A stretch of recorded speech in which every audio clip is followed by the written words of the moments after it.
ક્યારે વિચાર્યું છે કે ફોનમાંથી જે સંગીત સંભળાય છે, જે ખરેખર તો ખાલી એક એસ અને ઝીરોઝનો ડેટા છે, એ સાચા અવાજમાં કેવી રીતે ફેરવાય છે? વેલ, આ જાદુ પાછળ એક નાનકડી પણ બહુ જ પાવરફુલ ચિપ કામ કરે છે, જેનું નામ છે DAC 0808. તો ચાલો આજે આપણે આ ડિજિટલથી એનાલોગ દુનિયાને જોડતા બ્રિજનું રહસ્ય ખોલીએ.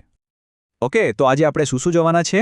સૌથી પહેલાં તો આપણે સમજીશું કે આ ડિજિટલથી એનાલોગમાં જવાની જરૂર જ કેમ પડે છે.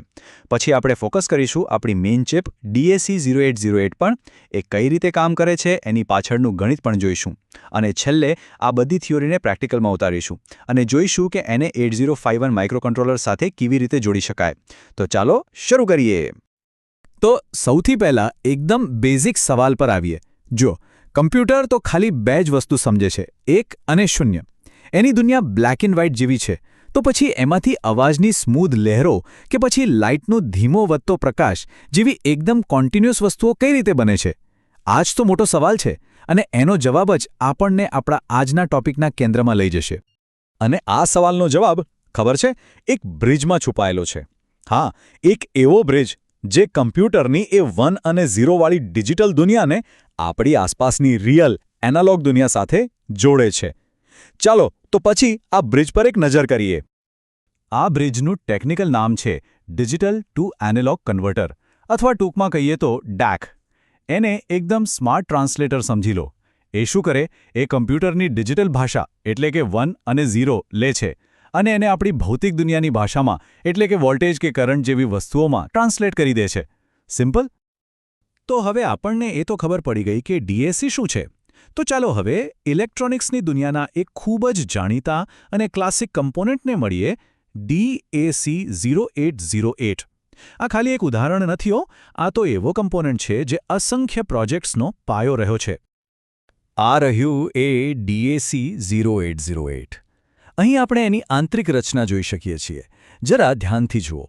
ડાબી બાજુએ તમને ડિજિટલ ઇનપુટ માટેની પિન્સ દેખાશે, જ્યાંથી 1 અને 0 અંદર આવે છે, અને જમણી બાજુએથી એનાલોગ દુનિયા માટેનો આઉટપુટ બહાર નીકળે છે.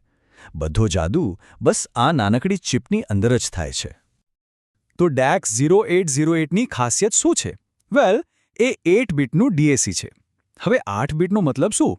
એનો મતલબ કે એ 0થી લઈને મેક્સિમમ લેવલ સુધીમાં ટોટલ 256 અલગ-અલગ સ્ટેપ્સ બનાવી શકે છે. જાણે કે એક સીડી હોય જેમાં 256 પગથિયા હોય. જેટલા વધુ પગથિયા એટલું જ ચઢાણ સ્મૂથ બને, બરાબર? તો આ ચિપ 8 ડિજિટલ ઇનપુટ્સ લે છે અને બદલામાં એક એનાલોગ કરંટનો ફ્લો આપે છે. તો સવાલ એ છે કે આ કન્વર્ઝન થાય છે કઈ રીતે? આ ચિપની અંદર એવો તે શું જાદુ છે? ચાલો હવે એની પાછળનું મિકેનિક્સ સમજીએ. અને હા, એનો આધાર એક સિમ્પલ ગાણિતિક ફોર્મ્યુલા પર છે. ઓકે, આ રહી એ ફોર્મ્યુલા. જો એને ગભરાવાની બિલકુલ જરૂર નથી. એ એકદમ સિમ્પલ છે. વિચારો કે દરેક ડિજિટલ બીટ એટલે કે A1, A2 એ બધી એક સ્વિચ છે. પણ દરેક સ્વિચનું વજન અલગ-અલગ છે.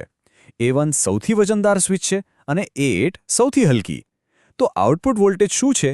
એ બીજું કંઈ નહીં, પણ કઈ સ્વિચો ઓન છે એ બધાના વજનનો સરવાળો છે, જેને એક રેફરન્સ વોલ્ટેજ એટલે કે Vref વડે ગુણાકાર કરવામાં આવે છે. બસ એટલું જ. ચાલો ફોર્મ્યુલાને થોડીવાર સાઇડ પર મૂકીએ અને આને પ્રેક્ટિકલી જોઈએ. સમજવામાં સરળતા રહે એટલે આપણે 8 બીટને બદલે ખાલી 3 બીટનું ઉદાહરણ લઈએ.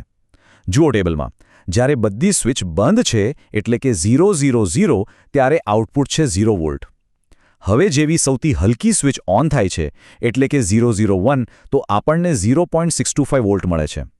અને જેમ જેમ બાઇનરી નંબર વધતો જાય છે એમ વોલ્ટેજ પણ એક ચોક્કસ સ્ટેપમાં વધતો જાય છે.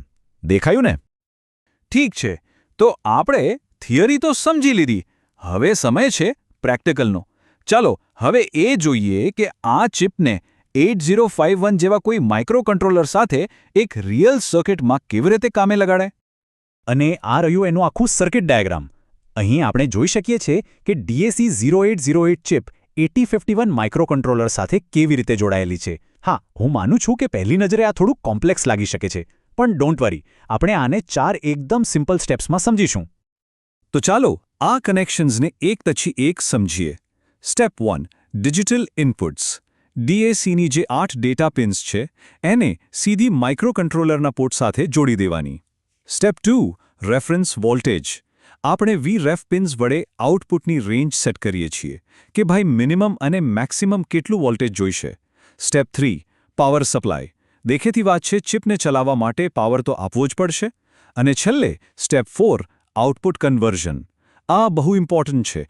DAC જે કરંટ આઉટપુટ આપે છે એને આપણે LM741 જેવા ઓપ એમ્પની મદદથી એક ઉપયોગી વોલ્ટેજમાં ફેરવીએ છીએ. ઓકે, તો આ બધા પછી આપણે શું શીખ્યા? ચાલો ફટાફટ એ 4 મુખ્ય મુદ્દાઓ પર નજર કરી લઈએ જે DAC 0808 વિશે હંમેશા યાદ રાખવા જોઈએ. તો શું યાદ રાખવાનું છે? નંબર 1, DAC 0808 એ ડિજિટલ અને એનાલોગ દુનિયા વચ્ચેનો એક બ્રિજ છે. નંબર 2, એ 8 બીટના બાઇનરી નંબરને એક પ્રપોર્શનલ એનાલોગ કરંટમાં ફેરવે છે. નંબર 3, એનો આઉટપુટ લેવલ હંમેશા ડિજિટલ ઇનપુટ અને આપણે જે રેફરન્સ વોલ્ટેજ સેટ કર્યો હોય એના પર આધાર રાખે છે. અને નંબર 4, એ એકલું કામ નથી કરતું. ફાઇનલ વોલ્ટેજ આઉટપુટ મેળવવા માટે એને ઓપ એમ્પ જેવા બીજા કમ્પોનન્ટ્સની જરૂર પડે છે. તો હવે આપણે આ બ્રિજ કેવી રીતે કામ કરે છે એનું રહસ્ય જાણી લીધું છે. હવે જરા આસપાસ નજર કરો. વિચારો, એવી કઈ કઈ રોજિંદી વસ્તુઓ છે જે આ ડિજિટલથી એનાલોગ બ્રિજ પર આધાર રાખે છે. સ્માર્ટફોનમાંથી આવતા મ્યુઝિકથી લઈને વિડીયો ગેમના સ્મૂથ ગ્રાફિક્સ સુધી આ નાનકડી ચિપ વગર આપણી આખી ડિજિટલ દુનિયા કેવી સંભળાતી હોત અને કેવી દેખાતી હોત? ખરેખર વિચારવા જેવું છે.